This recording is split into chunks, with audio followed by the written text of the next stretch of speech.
బాపట్లలో red book రాజ్యాంగం నడుస్తోంది. స్థానిక ఏరియా హాస్పిటల్లోని సైకిల్ స్టాండ్, క్యాంటీన్ వెంటనే ఖాళీ చేయాలని సూపరింటెండెంట్ సిద్ధార్థ హుకుం జారీ చేశాడు. కాంట్రాక్ట్ సమయం ముగిసిందని, కోర్టు ఆదేశాల మేరకు తొలగించాలని ఆర్డర్ వేశాడు. లేని పక్షంలో తాము తొలగిస్తామని చెప్పాడు.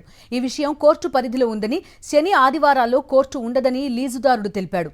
దీన్ని అవకాశంగా చేసుకుని ధ్వంసం చేస్తున్నారని ఆరోపించారు.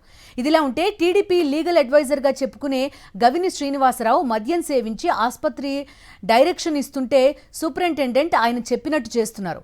జేసీబీతో విధ్వంసానికి పాల్పడడంతో ఉద్రిక్తత నెలకొంది.